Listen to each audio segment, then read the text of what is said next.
Welcome বন্ধুরা, গতকাল আমরা একটি ভিডিও পাবলিশ করেছিলাম যেখানে বলা হয়েছিল সূর্যকুমার যাদবকে হয়তো টি-20 দলের ক্যাপ্টেন করা হতে পারে।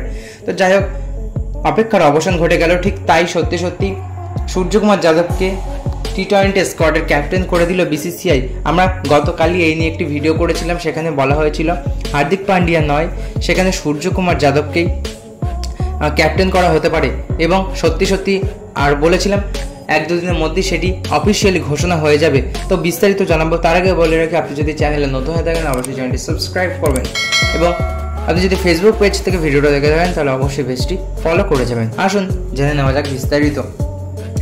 ভারতের দল শ্রীলঙ্কা ইতিমধ্যে পৌঁছে গিয়েছে এবং টি-20 স্কোয়াড ঘোষণা করে দিয়েছে বিসিসিআই।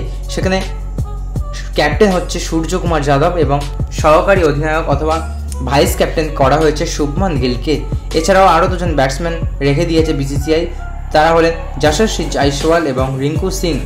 উইকেট কিপার মূলত 2জন রেখে দিয়েছে, তারা হলেন ঋষভ পান্ত ফার্স্ট চয়েস এবং সেকেন্ড চয়েস সঞ্জু স্যামসন।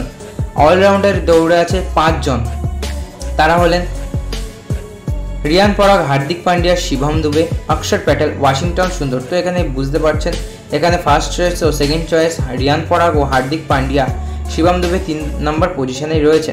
এদিকে বোলার্স রয়েছেন 4 জন, অর্থাৎ একটি মাত্র পিওর স্পিনার রেখে দিয়েছেন রবি বিষ্ণুই এবং 3টি পেস যেমন আর্শদীপ সিং, খলিল আহমেদ এবং মোহাম্মদ সিরাজ।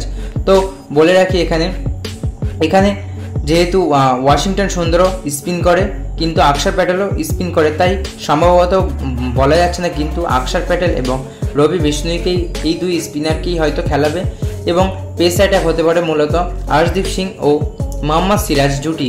কিন্তু ওপেনিংয়ে দেখা যাবে যশস্বী জয়সওয়াল এবং শুভমান গিল জুটি এবং সম্ভবত 1 ডাউনে নামবেন সূর্যকুমার যাদব এবং 2 ডাউনে রিঙ্কু সিং। তারপরে ঋষভ পান্তকে হয় রিঙ্কু সিংয়ের জায়গায় অথবা 1 ডাউনে রিঙ্কু সিংকেই না দিয়ে সেখানে ঋষভ পান্তকে দেওয়া হতে পারে। তো বন্ধুরা, এই ছিল আজকের ভিডিও। আশা করি ভালো লেগেছে। ভালো লাগলে অবশ্যই একটি লাইক করবেন এবং আপনার কি মতামত তা কমেন্ট বক্সে অবশ্যই জানিয়ে যাবেন। ধন্যবাদ।